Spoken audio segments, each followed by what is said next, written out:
नमस्कार साथियों, स्वागत है आप सभी का अनअकैडमी पर। मैं हूं अंकित अवस्थी। कैसे हैं आप?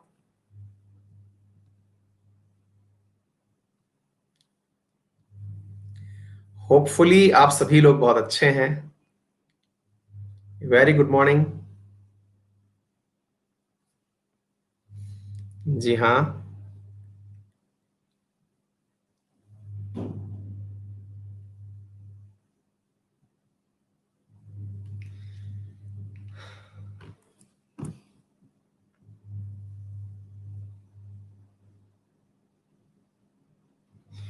पीयूष बहुत लार्ज हो जाती है, उसे एक या दो पेज में कंप्रेस करा करके। ठीक है, पीयूष कर दूंगा बेटा, है ना। अभी कुछ प्लान चल रहा है, इवन मैं उस पूरा कंपाइलेशन भी बहुत अच्छे से करने वाला हूँ और थोड़ा समय लगेगा, लेकिन मैं एक बहुत ही अच्छे प्लान के साथ काम कर रहा हूँ। पूरा की पूरा मंथली जो है वो एक पूरी मैगजीन के फॉर्मेट में लेके आ रहा हूं मैं। जो भी मेरा करंट है, मोस्ट प्रोबेबली नेक्स्ट मंथ से आपको मिलना शुरू हो जाएगा, मई के दौरान, है ना। मैगजीन फॉर्मेट में जो भी हम करंट पढ़ते हैं उस पूरे को कंटेंट सहित कोशिश है ना।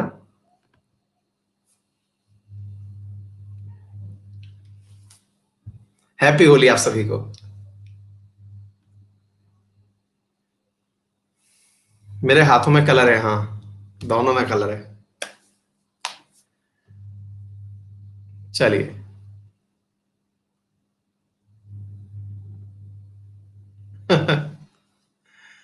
हिस्ट्री के क्वेश्चंस स्टार्ट करेंगे बेटा, जल्दी करेंगे, इवनिंग वाले सेशन में शुरू कर देंगे प्रीति, ठीक है।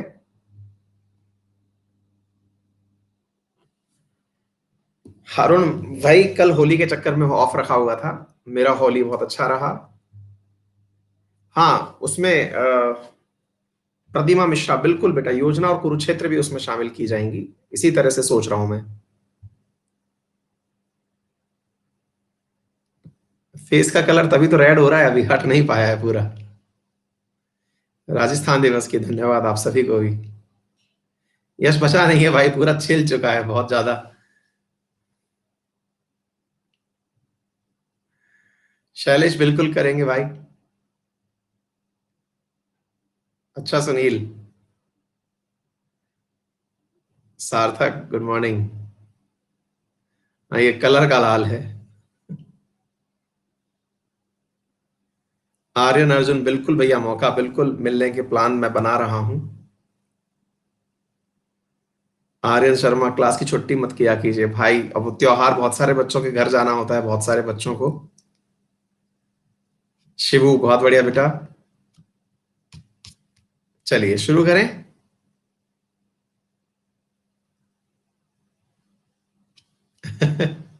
बहुत बढ़िया बेटा, शाबाश। आइए सेशन की शुरुआत करते हैं। हाँ, मुझे भी ऐसा लग रहा है बहुत दिनों से क्लास नहीं हुए, काफी दिनों बाद जाकर के मिल रहे हैं अपन लोग।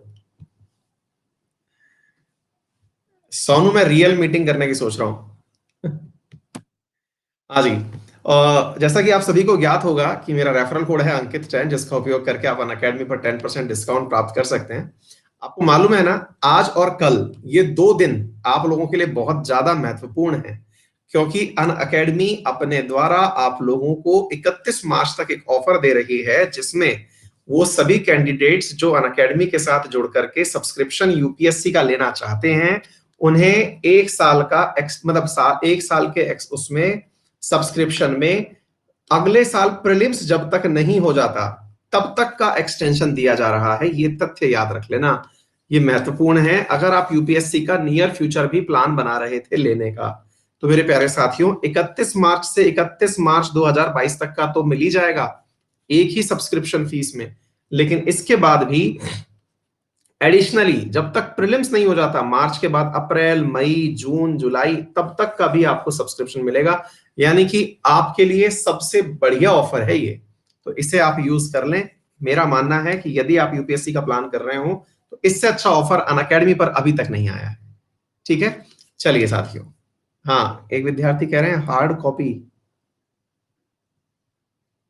सलोनी, हाँ वही बेटा ट्राई कर रहा हूं मैं, उसकी हार्ड कॉपी में ही मैगजीन निकालने की कोशिश कर रहा हूं। अभी थोड़ा सा व्यस्त चल रहा था कुछ चीजों में, लेकिन काम शुरू हो चुका है लगभग। ठीक है ना, तो उस पे काम चल रहा है बेटा, ठीक है। चलिए, तो हाँ, इसके अलावा आप लोगों को मालूम हो मेरे प्यारे साथियों कि रोजाना सुबह 11:30 बजे आप लोगों के लिए हमारे द्वारा एक टेस्ट लिया जाता है। इसका नाम है अनअकैडमी राइज। इस टेस्ट में प्रथम 3 विजेताओं को अनअकैडमी पर यूपीएससी की एक मंथ की फ्री सब्सक्रिप्शन ऑफर की जाती है। फोर्थ एंड फिफ्थ कैंडिडेट को 500-500 रुपए के गिफ्ट वाउचर्स दिए जाते हैं। सिक्स से लेकर 10th तक 200-200 रुपए के गिफ्ट वाउचर्स दिए जाते हैं। ठीक है, हाँ जी बिल्कुल। आइए साथियों शुरू करते हैं। पहला सवाल आपके सामने। पहला सवाल क्या है देखते हैं। मैच दी फॉलोइंग लोकेशंस, इन्हें मैच करिए, इन स्थानों को एक बार मैच करिए और बताइए कौन सा किसके साथ सही है। बफिन बे इनमें से किसके साथ मैच करता है। हडसन बे इनमें से किसके साथ मैच करता है। हाँ भाई, इसके साथ में चेसापिक की खाड़ी और कोरोनाडो बे, इन्हें एक दूसरे से मैच करिए और बताइए कौन सा कथन यहां पर एग्जैक्टली सही है। देख लीजिएगा, देख करके आंसर करिएगा।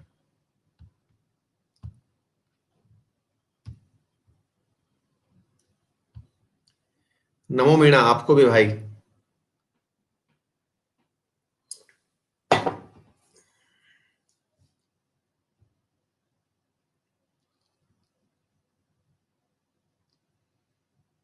हाँ जी, ये तो बहुत आसानी से हो गया है ना, सारे ही मैच कर गए। ठीक है, गोवा वाली पीडीएफ नहीं मिली क्या अभी तक निकिता। हाँ, मैं शेयर कर दूंगा बेटा अभी, है ना। एक सेकंड में ही कर देता हूं। मैंने हालांकि बोला तो था टीम को, लेकिन उन्होंने शायद नहीं की।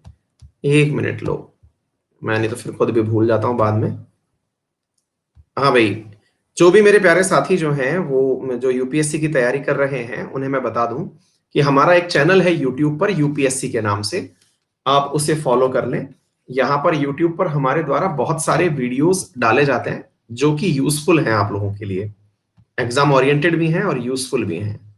ठीक है, और इसी में मैंने अभी एक वीडियो करवाया था। ये लीजिए, ये मैंने गोवा वाला इशू सेंड कर दिया। ये टेलीग्राम चैनल है, ये भी मैं आपके साथ लिंक शेयर कर देता हूं, जहां पर आप मेरी सारी क्लास की नोटिफिकेशंस और पीडीएफ प्राप्त कर सकते हैं। मिल गया क्या बेटा, देखना एक बार। Just send it.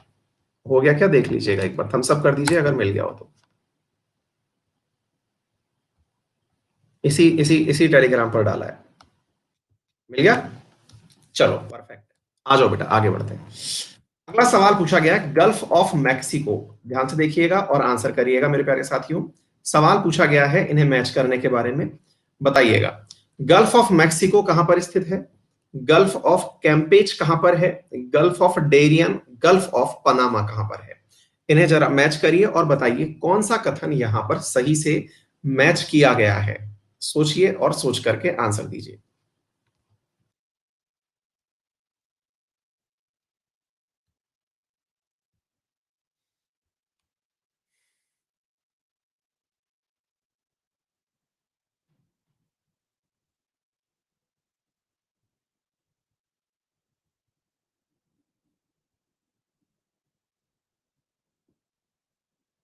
हाँ, आप लोगों को लगा कि ये सर के यहाँ पर जो मैच दी कॉलम वाले आते हैं, ये सामने वाले से ही मैच कर रहे होते हैं डायरेक्ट, तो आपने उसी में लपेट दिया उसे।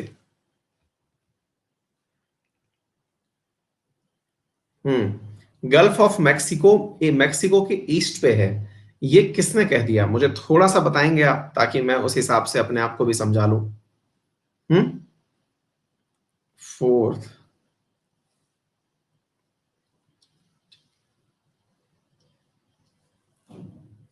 पनामा के साथ में मैच में मच गलती है। Yes yes yes, gulf of Panama जो है, Panama and south America, actually क्या है, ईस्ट ऑफ मैक्सिको। गड़बड़ है इसके अंदर। एक्चुअली क्या है कि ये जो गल्फ ऑफ मैक्सिको है ना, ये वाला मैच कॉलम बिगड़ गया। हम्म, क्लियर है। एक्चुअली क्या है, देखिए, गल्फ ऑफ पनामा जो गल्फ ऑफ मैक्सिको जो है वो मैक्सिको के नीचे है। अगर आप मैप को देखें तो देखिए, ये आपने गल्फ ऑफ मैक्सिको देखी, ये साउथ में है, तो ये ईस्ट की बात हट गई, ये तो गलत हो ही गया, है ना। तो मैंने इसीलिए इसको यूज नहीं किया। ठीक है ना। हाँ, सेंट्रल अमेरिका के ईस्ट में है, ये बात सच है। सेंट्रल अमेरिका ये रहा, इसके ईस्ट में है, ये बात सच है। तो 1 के साथ सी तो सही है, यहां से यहां तक सही है, ठीक है।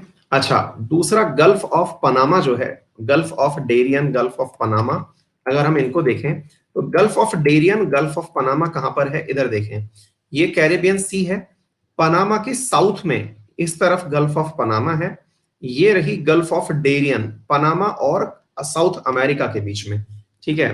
तो गल्फ ऑफ डेरियन जो है, अगर इसे हम देखें तो ये सेंट्रल अमेरिका और साउथ अमेरिका के बीच में है, ठीक है, और या फिर पनामा और साउथ अमेरिका के बीच में है, तो ये ज्यादा सही 2 के साथ डी जा रहा है, ठीक है। ये सॉरी 3 के साथ डी, 3 के साथ डी ये जा रहा, तो 1 सही मैच कर रहा है और 3 सही मैच कर रहा है, ठीक है। अच्छा, इसके बाद गल्फ ऑफ पनामा की बात करते हैं, between central and south America. Actually क्या है, आप लोग जिस चीज से परेशान हुए ना, वो क्या है मैं आपको बताता हूँ, है ना। ये साउथ अमेरिका है और साउथ अमेरिका के साथ में ये इस्थमस ऑफ पनामा है। इस पनामा के दक्षिणी भाग में इस तरफ, यानी सेंट्रल अमेरिका और दक्षिण अमेरिका, इनके बीच में ये वाली जगह गल्फ ऑफ पनामा, और पनामा और कोलंबिया के बीच में इधर की तरफ गल्फ ऑफ डेरियन। तो इनमें कंफ्यूजन होना थोड़ा सा लाजमी है, लेकिन कोई बात नहीं, इसे आप लोग थोड़ा सा यूज कर सकते हैं समझते हुए, है ना। चलिए आगे बढ़ते हैं साथियों।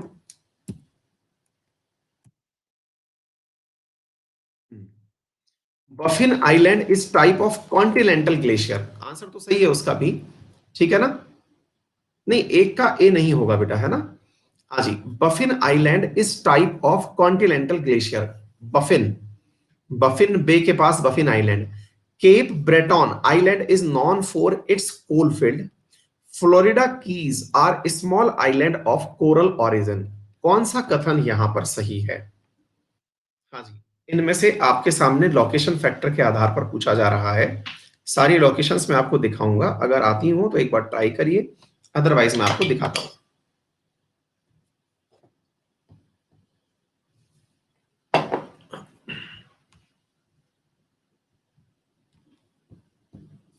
हाँ जी, देखिए इधर क्या क्या है, एक बार की तरफ देखते हैं। एक मिनट, इसको जूम कर देता हूं मैं थोड़ा सा। बफिन आइलैंड कहां पर है, तो बफिन बे के पास में, ठीक है। आपको यदि याद हो तो हम लोग जब नॉर्थ अमेरिका पढ़ते हैं तो उसके उत्तर में यहां पर बफिन बे पढ़ते हैं, और उसके जस्ट बगल में क्या है, बफिन आइलैंड। तो बफिन आइलैंड हमको दिखाई दे गया। अच्छा, दूसरी तरफ आपको जो जगह याद रखनी है वो कौन सी याद रखनी है, ये न्यू फाउंडलैंड वाला जो इलाका है ना। तो ये वाला केप ब्रेटॉन आइलैंड है, और ये किधर की तरफ स्थित है, न्यू फाउंडलैंड, और ये कहां पर है, एटलांटिक ओशियन के अंदर स्थित है। यानी कि पर्टिकुलरली हम इस स्थान की बात कर रहे हैं, ये थोड़ा सा ज्यादा अंदर की तरफ घुसा हुआ मामला हो गया जिसकी आपसे बात की जा रही है, ठीक है। और फ्लोरिडा की कहां पर स्थित है, अगेन यहां पर अगर आप देखते हैं मेरे प्यारे साथियों, तो ये मतलब अगर एक प्रकार से चलते चले तो ये कोरल रीफ के बारे में चर्चा कर रहा है, फ्लोरिडा के पास में, गल्फ ऑफ फ्लोरिडा के पास में, और यहां पर जो है ये कोरल्स की बात कर रहा है यहां पर। तो ये तीनों की तीनों यूएस के अंदर काफी ज्यादा डेप्थ में ही दी हुई चीजें हैं। एक बार के लिए इन्हें आप लोग याद कर लें, क्योंकि यदि याद हो आपको तो नोवा स्कॉटिया ये कई बार क्वेश्चंस में रहा है। एक्चुअली क्या है, मुझे अब लग रहा है कि आप लोगों को एक चीज और पढ़ानी पड़ेगी, और वो है वर्ल्ड की इंडस्ट्रीज एंड कोल माइंस। मुझे ये दो चीजें लग रही है, क्योंकि इन दोनों के बिना आप इन सवालों को कर नहीं पाएंगे। World industries, cities and coal mines, ये कल भी आप लोग मतलब लास्ट समय पर भी इसको लेकर के परेशान हुए थे, ये पढ़ानी पड़ेंगी यार। कल कराते हैं इस चीज को ना, अभी तो सवाल करते चलो, लेकिन कल से दिक्कत खत्म हो जाएगी आपकी, मैं बोल देता हूं, एक सेकंड रुक जाओ।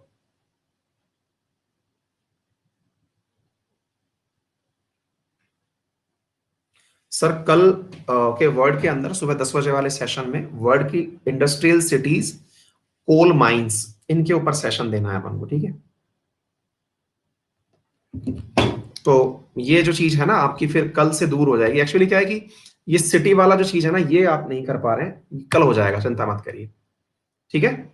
और बताइए, continent where tundra type of climate is not found, tundra type का क्लाइमेट जहां नहीं पाया जाता वो कहां पर है?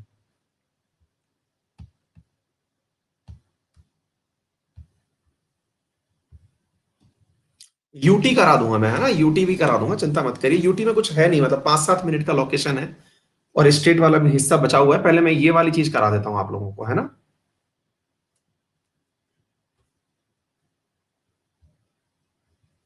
अच्छा, कईयों ने जो आंसर दिया है वो ये है, एशिया। और एशिया आंसर उन्होंने पता है क्यों दिया है, क्योंकि उन्हें नहीं पता। अच्छा, उनको ये भी होगा कि यार एशिया एशिया में कहां पाया जाता है टुंड्रा क्लाइमेट। असल में अपना जो हिमालय है ना बेटा, इस हिमालय में सब तरह का क्लाइमेट पाया जाता है, सब तरह का। ठीक है, पहली चीज, हिमालय के ऊपर ही पाया जाता है। आप रशिया तो बहुत दूर जा रहे हो, रशिया में तो पाया ही जा रहा है, उसको तो हटा दो। लेकिन मैं हिमालय की बात करूंगा। अगर आप क्लाइमेटिक रीजन पढ़ेंगे ना वर्ल्ड के, तो all type of climate system आपके इस पर पाया जाएगा, हिमालय के ऊपर। ठीक है, हाँ। आगे चलते हैं मेरे प्यारे साथियों। टुंड्रा टाइप, बिल्कुल। जब 3500 मीटर से ऊपर चले जाते हैं ना, जब 3500 मीटर से आप ऊपर चले जाते हैं हिमालय के ऊपर, तो ये वाली वनस्पतियां दिखना शुरू हो जाती हैं। ठीक है। Consider the following statement. Saint Lawrence is the busiest inland waterway in North America. ठीक बात है। Imperial valley of Colorado river is an important region for cotton cultivation. Again सिटी परेशान कर रही है आपको, कल से नहीं करेंगी, कल से अपन इसको सही कर लेंगे। ठीक है। Mississippi Missouri river is the largest watershed which include at least 25 states. यानी कि सबसे ज्यादा राज्यों को कवर करती हुई मिसिसिपी और मिसूरी हैं। इन्हें एज ए फैक्ट चेक करिए।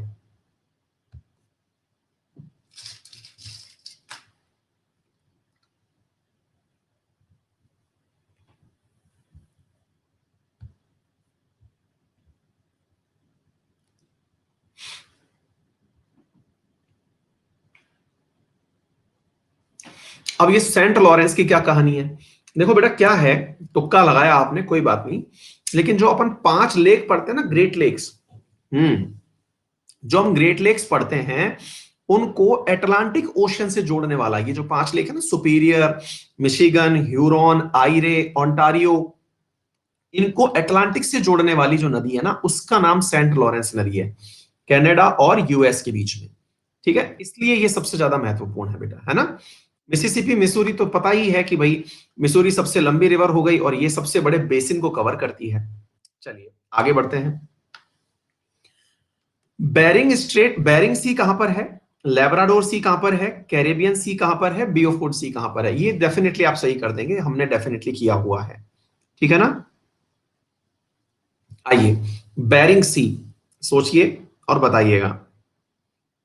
अलास्का, लेब्राडोर सी, कैरेबियन सी और बियोफोर्ड सी, ये सारे पढ़ाए हुए हैं मैंने, बताइए।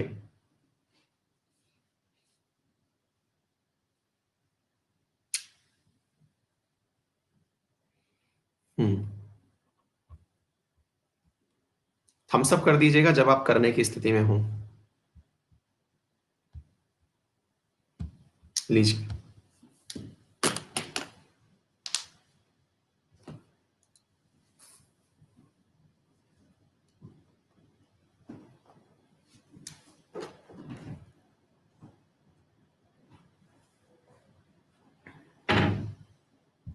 बिल्कुल सही। अब तो ये सब टिप्स पे याद हो गया आप लोगों को, सारे सी मैंने आपको याद कराए हुए हैं। ये बेरिंग सी रहा, इसके जस्ट ऊपर की तरफ हो गया बियोफोर्ड सी, बफिन बे, हडसन लेन, ये आपको ऑलरेडी मालूम है। ठीक है ना। हाँ जी। The wind which never change their direction are called. जिनकी हवाओं की, जिनकी दिशाएं कभी परिवर्तित नहीं होती, ये कौन सी हवाएं कहलाती हैं।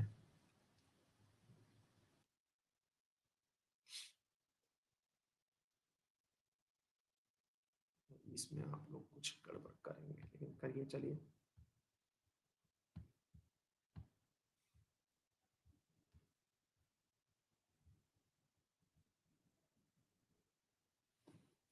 मालूम था मुझे।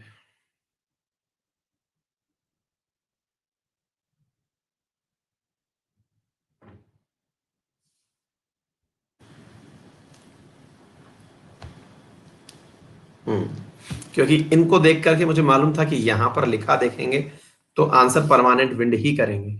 ठीक है, लेकिन प्लेनेटरी ये पता ही नहीं कौन सी वाली विंड होती है। मेरे प्यारे साथियों, अगर आपने सुना हो वेस्टर्लीज का नाम, आपने सुना हो ईस्टर्लीज का नाम, ये कभी धरती पर लैंड ही नहीं होती हैं।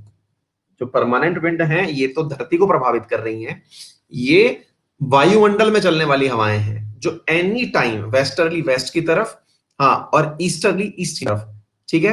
क्यों चलती हैं? ऊपर की तरफ जब हम बात करते हैं इक्वेटर पर, आप पूछेंगे परमानेंट विंड की डायरेक्शन कहां चेंज होती है, अभी मैं बताऊंगा, आपको समझ में भी आ जाएगा, चिंता मत करिए, थोड़ा सा मेरे साथ कोऑपरेट करिए।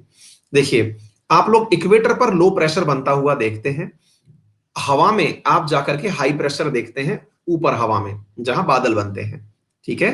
हाई प्रेशर से लो प्रेशर की तरफ चलने वाली जो हवाएं हैं, इनके अंदर कभी भी दिशा में परिवर्तन नहीं होता। अब बात करते हैं परमानेंट विंड की। आपको पता है हमारे यहां पर मानसून हमेशा, कई बार आपसे ये सवाल पूछा जाता है, क्या कारण है कि हमारे यहां मानसून हमेशा जब आता है तो वो मई से लेकर के सितंबर के महीने में ही आता है? कारण क्या है उसका?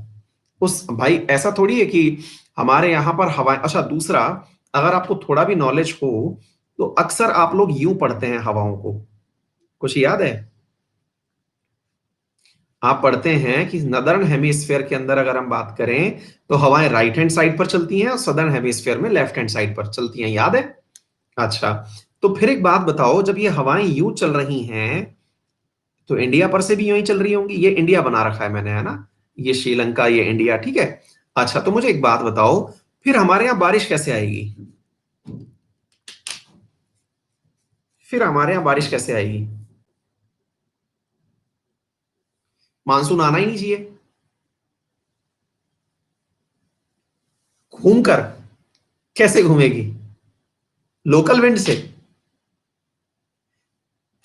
ये वाली जो हवा दिख रही है आपको, ये वाली, हाँ, क्षितिज, बहुत बढ़िया बेटा। रीजन क्या है? हमारी यही परमानेंट विंड डायरेक्शन बदल लेती हैं। कैसे? असल में क्या होता है साथियों, एक आईटीसीजेड होती है, inter tropical convergence zone, ITCZ, ठीक है। असल में जिसे हम इक्वेटर कह रहे हैं, जहां पर ये दोनों हवाएं मिल रही हैं, सूर्य की गति के कारण ये मिलने वाली जगह धीरे धीरे यहां से शिफ्ट होकर इधर चली जाती है। इक्वेटर से, इक्वेटर तक जो हवाएं यहां तक आ रही थी यों करके, वो हवाएं इक्वेटर क्रॉस करते ही दिशा बदल लेती हैं। थोड़ा सा डिफरेंट कंसेप्ट है, अगर आप सीख जाएं तो बेहतर है, नहीं सीखे तो कोई बात नहीं। इन जनरल ये होता है कि हमारी जो हवाएं हैं वो आईटीसीजेड पर आपस में कन्वर्ज कर रही होती हैं, ठीक है। लेकिन जब सूर्य की गति होती है, सूर्य की गति कैसे? हमारी सूर्य की गति जब नॉर्थ की तरफ होती है, उत्तरायण में होती है, जिसे आप आईटीसीजेड शिफ्ट कहते हैं, जिसकी वजह से लो प्रेशर का क्षेत्र यहां बन जाता है, तो उसे पहुंचते पहुंचते जो हवाएं हैं वो इक्वेटर को क्रॉस करके यूं चली जाती हैं। मतलब चल तो पहले यूं ही रही होती हैं, शुरुआत तो उनकी यूं ही होती है, लेकिन जैसे ही इक्वेटर क्रॉस करती हैं तो राइट हैंड साइड में मुड़ जाती हैं और साउथ वेस्ट मानसून बन करके इंडिया पर बारिश करती हैं। ये तभी होता है जब गर्मियां होती हैं इंडियन कॉन्टिनेंट के ऊपर। आ गई बात समझ में? अदरवाइज हमारे यहां कभी बारिश ही ना आए अगर ये विंड अपनी डायरेक्शंस ना बदलें। एनीवे, चलिए आगे बढ़ते हैं। ये थोड़ा सा उसका कंसेप्ट है क्लाइमेट का, सीख लेना कभी। चलिए, Snake River is the largest tributary of Columbia River. Number एक, Columbia is the largest river in the USA which drain into Pacific ocean.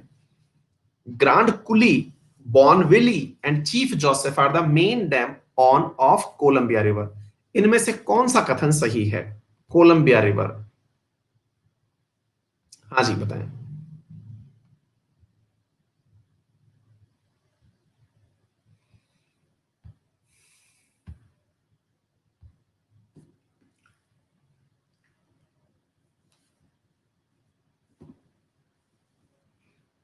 States का क्या हुआ? स्टेट्स भी चलेंगे अभी, कल परसों में स्टेट्स भी रिज्यूम कर लेंगे।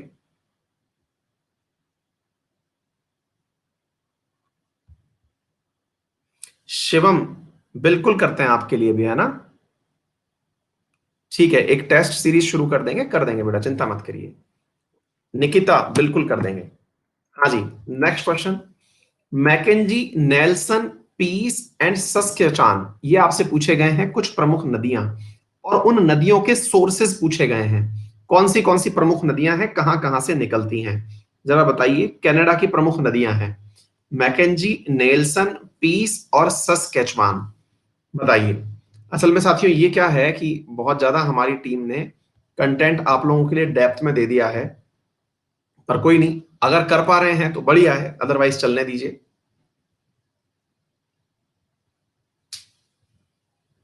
Ayush thank you so much. असल में क्या है कि ये ऑप्शनल के हिसाब से कंटेंट चला जा रहा है अब। ये नहीं करना चाहिए लेकिन ठीक है, इतना टफ नहीं आएगा पेपर में, ये मैं आश्योर कर देता हूं। ये आज हमारी टीम ने आपके साथ दुश्मनी निकाली है, क्योंकि इस समय मैं भी स्पीचलेस हूं, क्योंकि ये सब चीजें आपके पेपर का पार्ट नहीं है। किसी देश की लोकल नदियां नहीं पूछी जाती हैं, लेकिन वो कंटेंट देते देते कर दिया। कोई बात नहीं, माफ करिए इन्हें। कोई बात नहीं, खराब मत करिए, जो आ जा रहा है वो करिए, जो नहीं आ रहा है उसे छोड़ दीजिए। ये चीज भी आप मुझसे जानते रहिए कि ये सवाल नहीं आएंगे, जो मैंने मना कर दिया जिनके लिए वो नहीं आएंगे। जिसको मैं कह रहा हूं कि करिए वो करिए, जैसे इसको करिएगा, ये क्वेश्चन अच्छा है। देखिए, lake Superior is the world's second largest lake after Caspian sea. Number एक। लेक मिशिगन, एक्चुअली क्या होता है साथियों, कुछ क्वेश्चंस ऐसे भी होते हैं जो ऑप्शनल वाले विद्यार्थी बना देते हैं। ठीक है, अब ऑप्शनल वालों को लगता है जैसे हमको आता है वैसे सबको आता है, वो उसी के ऊपर क्वेश्चन बना देते हैं। ठीक है। हाँ, लेकिन इसको याद रखिए, जिन क्वेश्चंस को मैं टिक कर दे रहा हूं कि हाँ ये करना है वो करना है। Lake Superior is the world second largest lake after Caspian sea. Lake Michigan is the smallest amount of Great Lakes, about 4 times smaller than lake Superior. Michigan में सबसे कम पानी है। Lake Ontario is the only great lake that is entirely within the United State. इनमें से पूछा गया है कौन सा कथन पूरी तरह गलत है, यानी फॉल्स स्टेटमेंट पूछा जा रहा है, बताइए। अब देखिए यहां पर भी एक मिस्टेक है, सेकंड एंड थर्ड ऑप्शन लिखिएगा बेटा, है ना। ये लीजिए।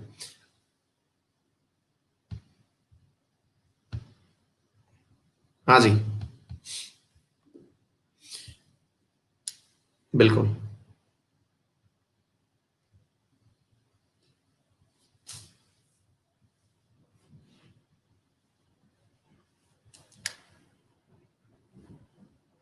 फॉल्स स्टेटमेंट पूछा गया है, तो मैं आपको बता दूं साथियों कि जो लेक मिशिगन है ना, ये वो लेक है जो पूरी तरह यूनाइटेड स्टेट्स में स्थित है। ठीक है। और देखिए इधर की तरफ सुपीरियर, ह्यूरॉन, एरे और ओंटारियो। ठीक है। चलिए आगे बढ़ते हैं। हाँ जी। Antarctica continent is surrounded by which of the following ocean. Antarctica, Antarctica जो कि ग्लोब में बिल्कुल साउथ में आप देखते हैं। Indian ocean, Pacific ocean, Atlantic ocean, कौन कौन से ओशियन से घिरा हुआ है?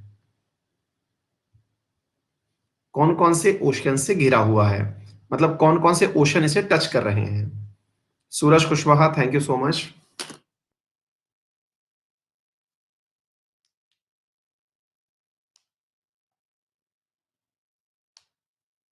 जी, तीनों के तीनों ओशन टच में आ रहे हैं, देखा भी है आप लोगों ने बहुत बार, तीनों ही ओशन जो है वो यहाँ पर कनेक्ट होते हैं। ये देख लीजिए, सारे के सारे ओशन कनेक्ट होते हैं। इंडियन भी है, पैसिफिक भी है, अटलांटिक भी है। Which of the following South American island is famous for its mysterious history and giant stone status? हाँ भाई, अब टेक्निकली तो इसका आंसर एक ही होगा। अब इसमें इन्होंने बना बहुत सारे दिए। ये मेरे कंटेंट में उपस्थित है जो मैंने पढ़ाया है, अगर आपके पास भी है तो अच्छी बात है, नहीं पता है, मैं पेड बैच में पढ़ा चुका हूं, इन्होंने जबरदस्ती बना दिया है।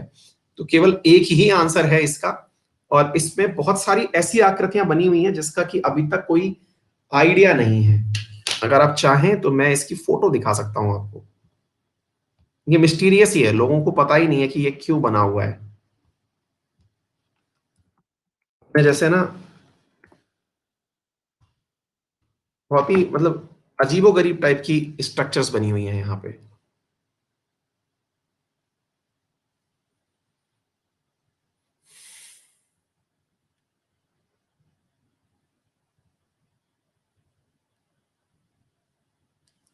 और ये किसी को पता नहीं है कि ये क्यों बनी हुई है।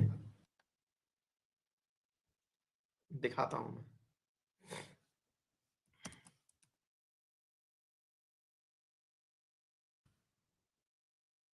एक मिनट।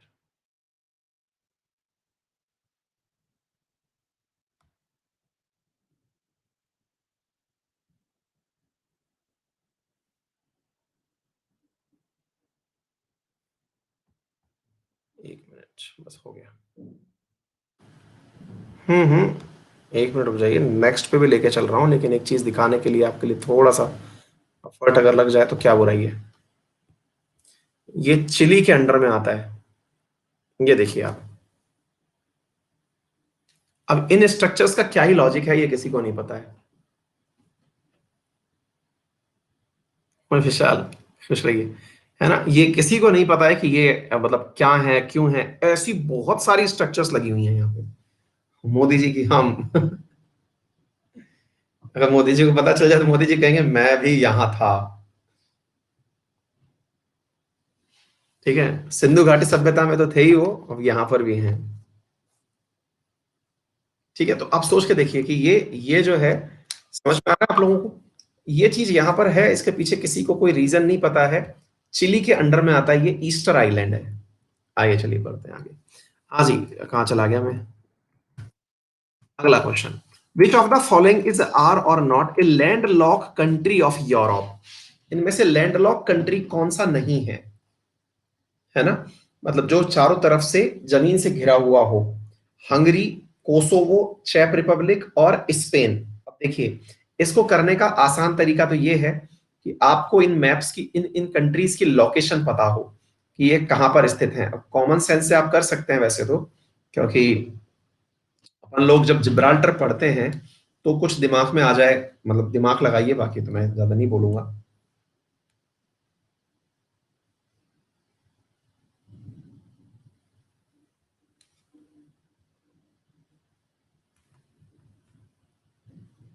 नॉट लैंडलॉक पूछा गया है, ठीक है ना। हाँ, तो मोरक्को और इसके बीच में अगर आप देखें, ये रहा स्पेन। ठीक है, तो यहीं से स्ट्रेट ऑफ जिब्राल्टर निकलती है, ये यहां पर दिखा रखा है। चलिए, north America is separated from eastern most tip of Siberia by. हाँ भाई, नॉर्थ अमेरिका जो है वो साइबेरिया से किस प्रकार पृथक होता है, ये आपसे सवाल पूछा जा रहा है।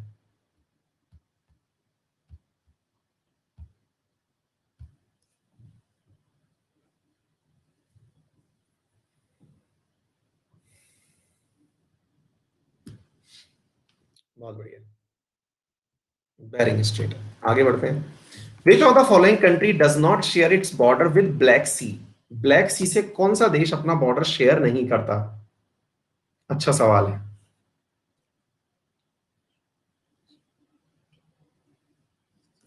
हाँ भाई,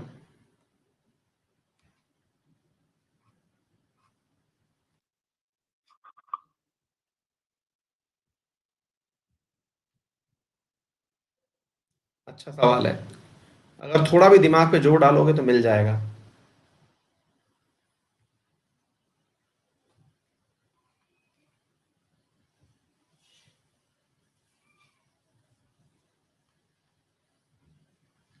लुकाशेंको।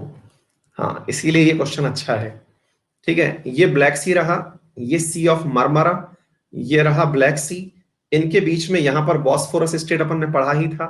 ठीक है, और लुकाशेंको जो है वो बेलारूस और अर्मेनिया, वो मतलब बेलारूस और जो है ना स्लोवेकिया, वो बाल्टिक सी के पास वाले कंट्री हो गए। ठीक है ना, तो वहां पर ले जाइए उनको। बाकी ये सारे देश इसके साथ जुड़े हुए हैं। हाँ जी। डिपेंडिंग ऑन दी, नदी बेसिन के आधार पर घटते हुए क्रम में व्यवस्थित करिए कि सबसे बड़ा रिवर बेसिन किसका है। अमेजन, कांगो, गैंगेस, किसका सबसे बड़ा बेसिन है। बेटा इनको याद करने की आवश्यकता नहीं है, कॉमन सेंस से होने वाले सवाल हैं। थोड़ा बहुत भी वर्ड मैप अगर देखते रहे हो तो हो जाएगा। रिवर बेसिन का मतलब होता है कि सबसे बड़ा, मतलब पानी एकत्रित करने का क्षेत्र किसके पास है।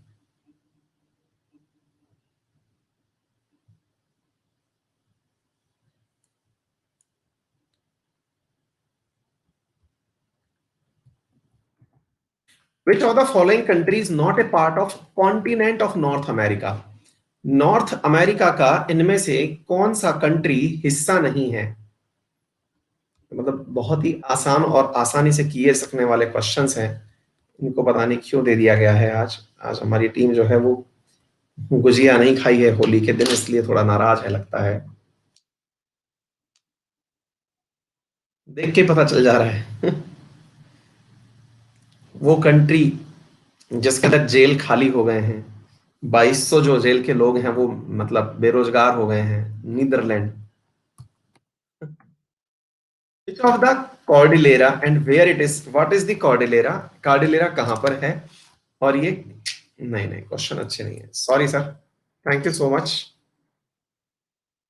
हमारी टीम खाली हो गई है।